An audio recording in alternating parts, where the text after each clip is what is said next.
Muchas veces las soluciones ecologistas son también criticables y víctimas de una suerte de determinismo inaceptable. Este es un buen aporte de Finber, ¿eh? Le está hablando a Bookchin así, directamente.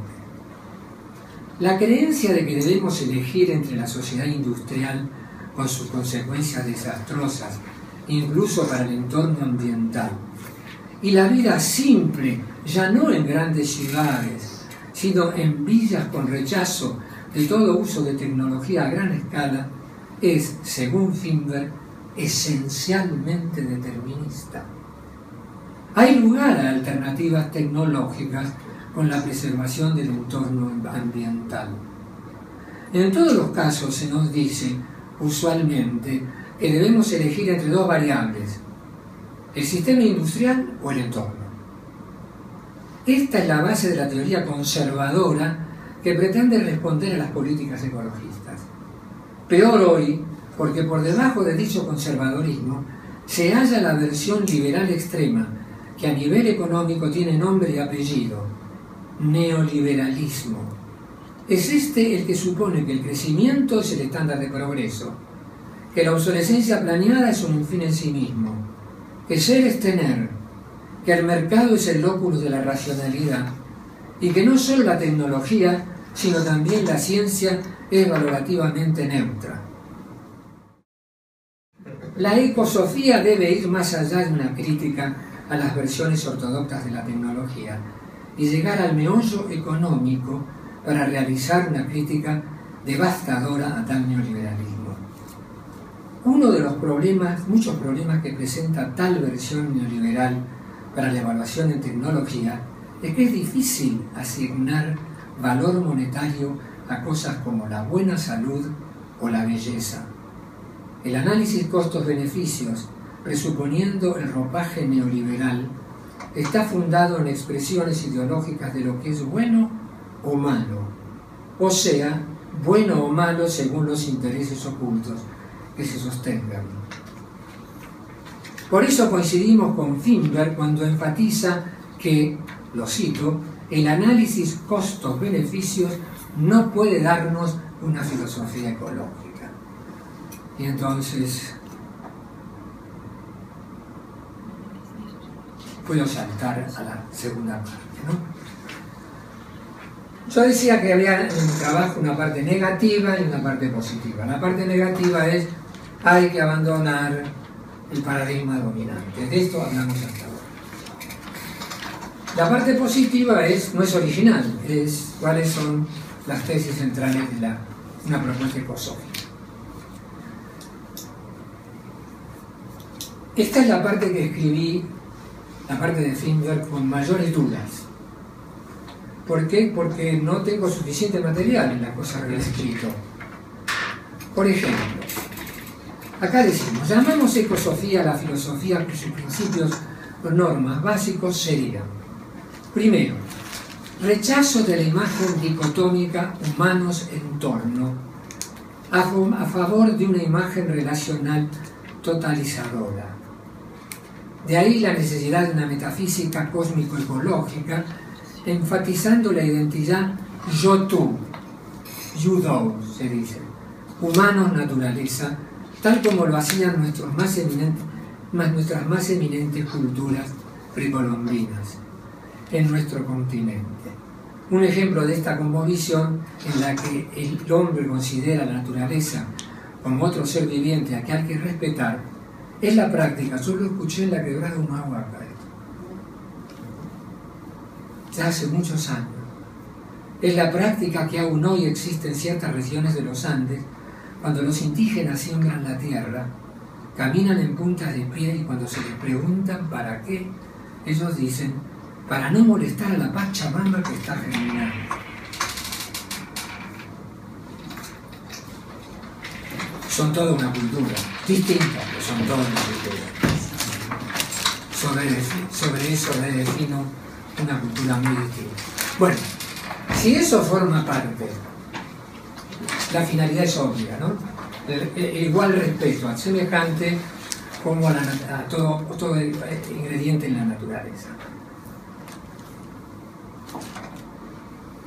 Yo tengo mis dudas en el caso de Finber.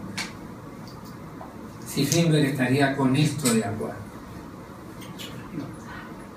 Y esto es así porque mi duda se basa en el hecho de que es fuertemente moderno.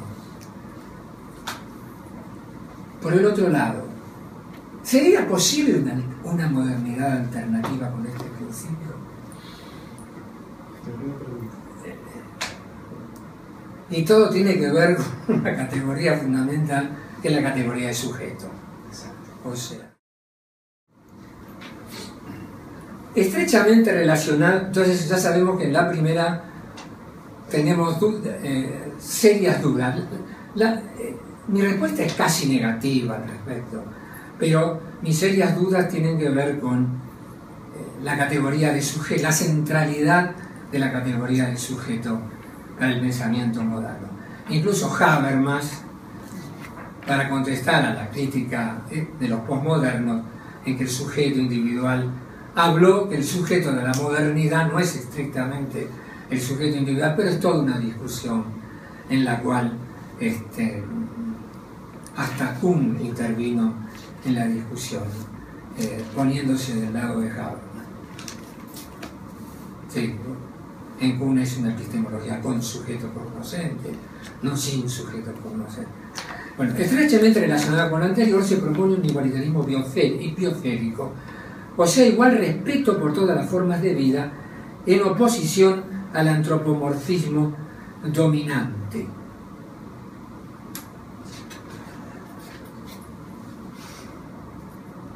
Acá es también expresión de deseos, ¿no?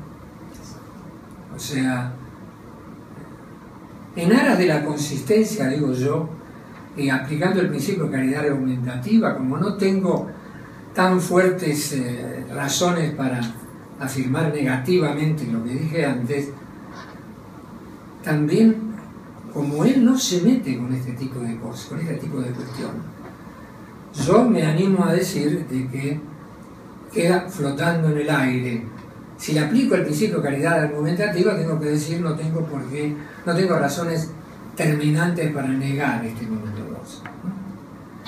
Diversidad y simbiosis, defensa de la diversidad en tanto mejora la capacidad de supervivencia en nuevos modos de vida, y de la simbiosis en tanto enfatiza la habilidad de coexistir.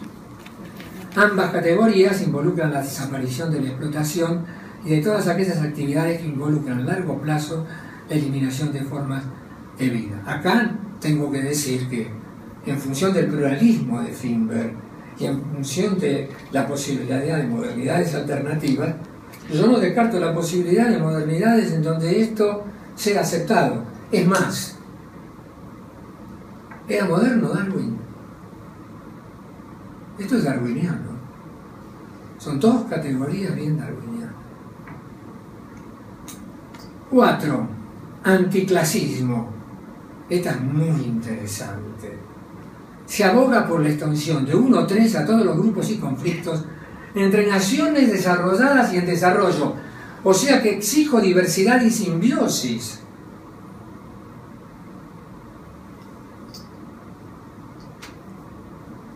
Yo tengo problema con simbiosis. Esto no es Finber, ¿eh?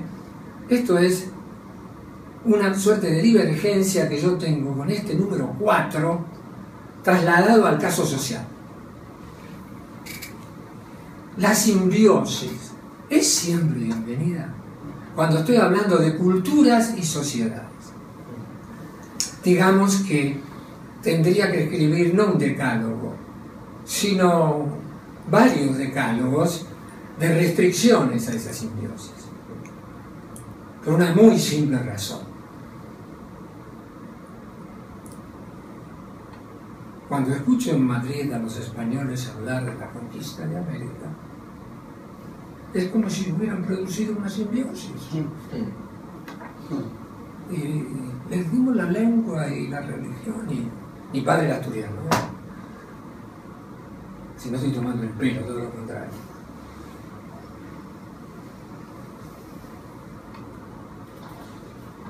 Es una de las cosas en donde aquellos filósofos de la filosofía de la filosofía latinoamericanista como Dussel, etc., ponen el acento, o sea,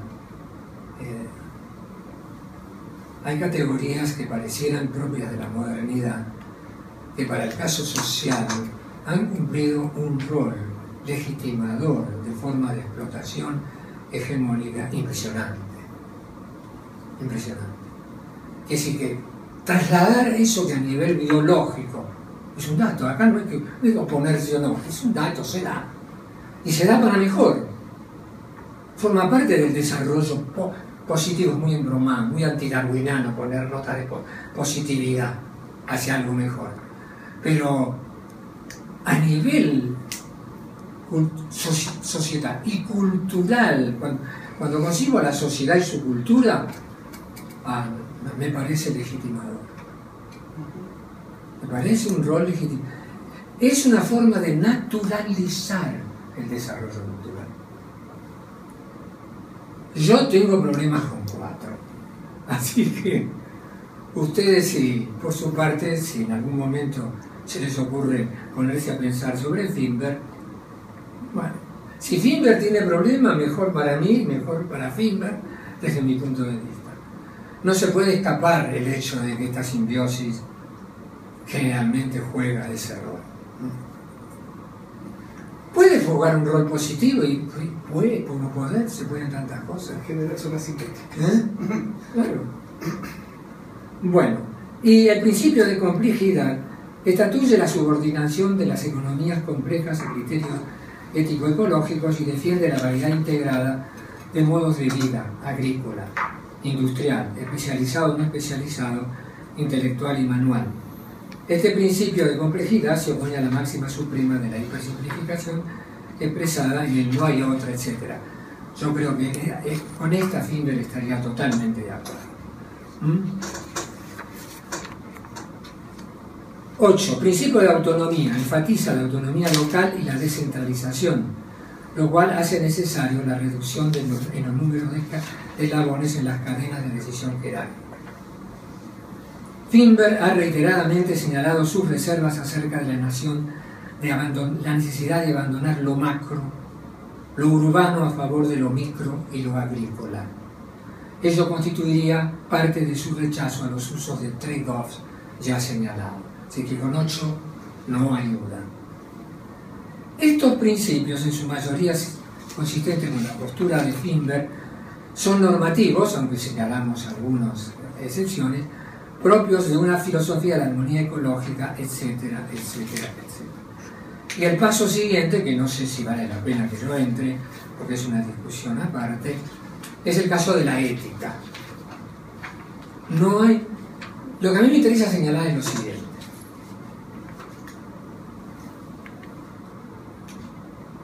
La filosofía de la ciencia, felizmente porque es algo que a mí me parece positivo, ha ido recorriendo determinados caminos aceleradamente desde la obra de Kuhn hasta hoy, y especialmente desde la trágica de los primeros 5 años de la década del 90, donde se murieron nada más ni nada menos que en el mismo quinquenio Popper, Kuhn y Feyerabend.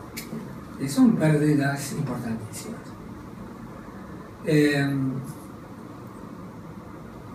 Y se han producido básicamente 2 hechos que me parecen importantes. En primer lugar, el cambio de la unidad epistemológica de análisis. Hoy es muy raro de que se siga enseñando a nivel fuerte, ¿no? Una vez que se le explica a los estudiantes que es una teoría, etcétera, etcétera, que se siga poniendo el acento en un enfoque meramente teórico o de sistema hipotético deductivo, etcétera. Lo que estoy tratando de hacer, de decir, es que se ha reafirmado aquello de que la unidad epistemológica del análisis debe centrarse en la actividad científica, no en el producto de la actividad científica. De ahí que me parece una excelente idea esto de Latour y compañía, ¿no? Pero no pasa solamente en el mundo francés, en el mundo digamos así. Galo pasa fundamentalmente también en el mundo anglosajón. La segunda gran novedad es el cambio temático. La física no es más la ciencia modelo. La ciencia modelo es la biología contemporánea.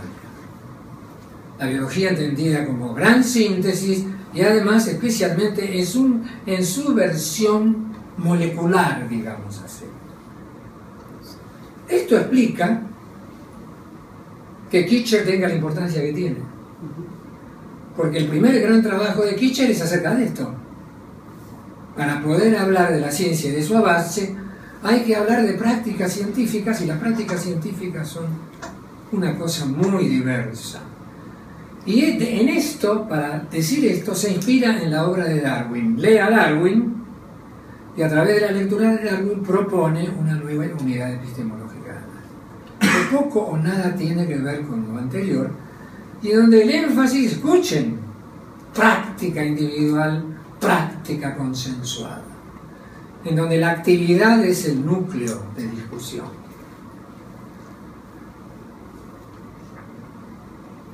Junto a ello, si esta es la actividad, toda actividad humana es valorativa, vamos.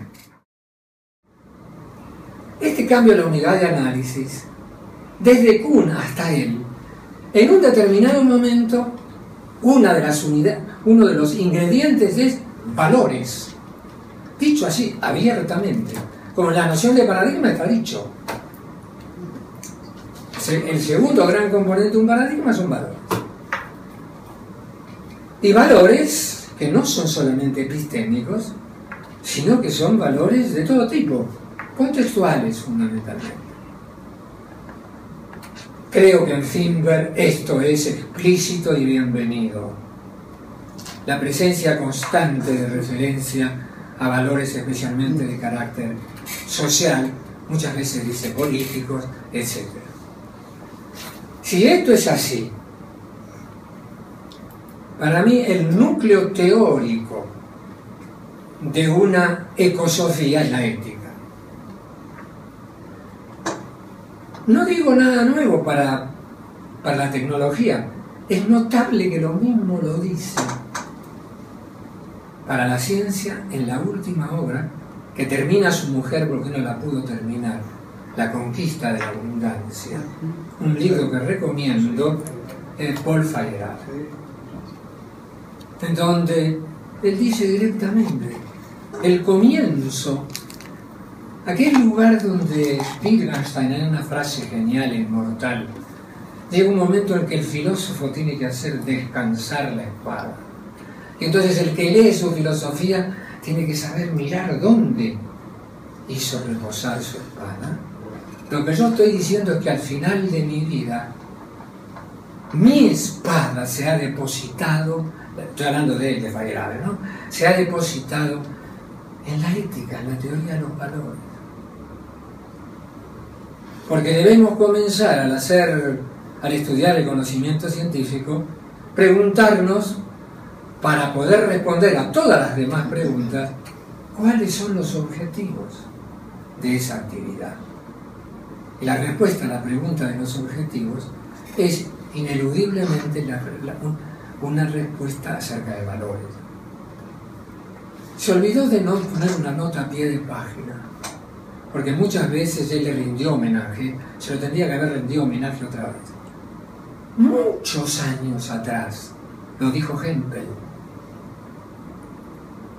en su trabajo Ciencia y Valores Humanos, que está en el volumen Aspects, que nadie lee Aspects, pero no lee ese artículo, porque es cortito y parece de divulgación. En ese artículo él dice algo que ahora todo el mundo repite: el objetivo de la ciencia no es la verdad a secas, es la verdad relevante. Se acabó. Feyerabend se hace eco de la frase y dice, bueno, relevante involucra, relevante ¿para qué? ¿Para quién? ese quién que está valorando como relevante. Y eso no se puede limitar a la verdad, porque ya lo dijimos. ¿En aras de qué? Entonces, el aras de qué de él es la conquista de la abundancia. No en el sentido de la glotonería, sino en el posibilidades. Sí, el sentido de posibilidades abiertas. Entonces, lo mismo acá. Es decir, yo me hago eco de esa manera de pensar, lo discuto de manera fiel a eso que acabo de decir, y me valgo de otro personaje que goza totalmente de mi simpatía, que es Amartya Sen. Todos leen el trabajo, que es lindísimo, acerca de ética y economía. Pero el trabajo sobre racionalidad de Sen es mucho más largo y arduo, es un trabajo arduo. Desde el punto de vista filosófico, no estrictamente económico, los trabajos de Sen en economía son también brillantes. A él no le van a dar el premio Nobel en economía por sus trabajos pro ética en economía, sino por el nivel de sus trabajos económicos. Es un libro el libro titulado Racionalidad de él recomiendo, y su distinción entre racionalidad agencial y racionalidad de interferencia es enormemente esclarecedora. Y sostenemos acá de que, si bien la ética debe ser el centro o el nudo gordiano de la ecosofía, es una ética pensada en el sentido de la vigencia de la libertad agencial. La libertad agencial es lo que Hume llamaba la libertad para. Porque la ética de Hume y la relación que establece Hume entre la ética y su postura cognitiva es una de las cosas más notables en la historia de la filosofía. Yo, epistemológicamente hablando, no soy humeano, pero su trabajo acerca de la relación, su trabajo acerca de la relación entre ética y conocimiento y la necesidad de una ética es fundamental. Fíjense lo que dice Hume, que resume todo esto que quiero decir. Hablamos de libertad. Hablamos de libertad. Ahora lo estoy adaptando, ¿no? Hablamos de libertad de mercado. Pero la libertad humana es fundamental. No es la libertad de, es la libertad para. Entonces Hume se pregunta, afirma, de esa libertad, ¿quién goza realmente hoy? Y ahora viene la pregunta sensacional. Esto sí, ahora sí lo estoy citando. ¿Qué libertad tiene el ovejero escocés para ir a París? Pareciera una pregunta de la escuela de Frankfurt, ¿no? No, es de él, es de Hume. Es de un genio filosófico que se da cuenta justamente de que la libertad para es el núcleo de la libertad. Eso es lo que se llama libertad agencial y lo que Kant llamó autonomía de la razón práctica. O sea, la capacidad de darnos nuestra propia norma de acción y de actuar en función de esa norma. Ya puedo pasar un avisito. Ya que hablaba tanto de Samir Amin, dice, ¿qué tienen que venirme a mí con esto del fin de la modernidad? O de fines de la modernidad. ¿Qué es la modernidad? Y Samir Amin contesta, bueno, cuando rastreo hacia atrás me doy cuenta de que la modernidad, cuando tomo en cuenta al ser humano pleno, la modernidad comienza cuando el ser humano se afirma a sí mismo como el sujeto de su propia historia. Todo aquel que tiene una cierta información filosófica puede pasear las distintas caracterizaciones de modernidad y se va a dar cuenta que esta no puede faltar. Esto es totalmente fiel a la frase de Kant, que es la ilustración. La ilustración es: atrévete a saber, atrévete a cambiar. Pero saber significa saber por ti mismo, saber sin apoyarte o necesitar fundarte en la autoridad de otro alguien, sea rey, sea Dios, etc. Guste o no guste, todos los grandes autores modernos se pasean por esa idea. Ahora, fíjense que cómo se lleva agua para su molino hábilmente. Si esto es así, la modernidad no tiene fin. O el ser humano no es aquel ser que escribe su propia historia. Mark Bloch decía, la única obligación que tiene una generación, una nueva generación, es reescribir la historia. O Marx, yo soy libre, pero lo que ve muy bien Foucault en Marx, el a priori histórico. O sea, lo que yo heredo es constitutivo mío y a partir de ahí yo sigo. Bueno, esta idea está dicha muy rápidamente en el caso de Samir Amin. No se habla de modernidades alternativas, que quizás sea más interesante todavía.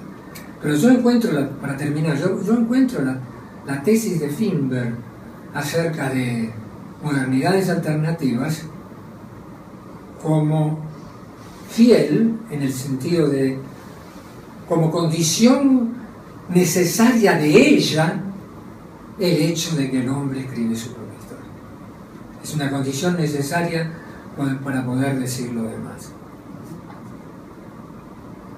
Como seguramente va a haber preguntas, en las preguntas voy a poder decir algún par de críticas más. Prometí una acerca de la relación con Kuhn, y además algunas diferencias o algunas cosas que no sé, que se le escapan, que a propósito él no encontró funcionales en el pensamiento de Marcuse, pero en donde yo encuentro ventajas en el pensamiento de Marcuse sobre el pensamiento de las cosas que dice Finberg. Señores, muchas gracias. Espero algunas preguntas.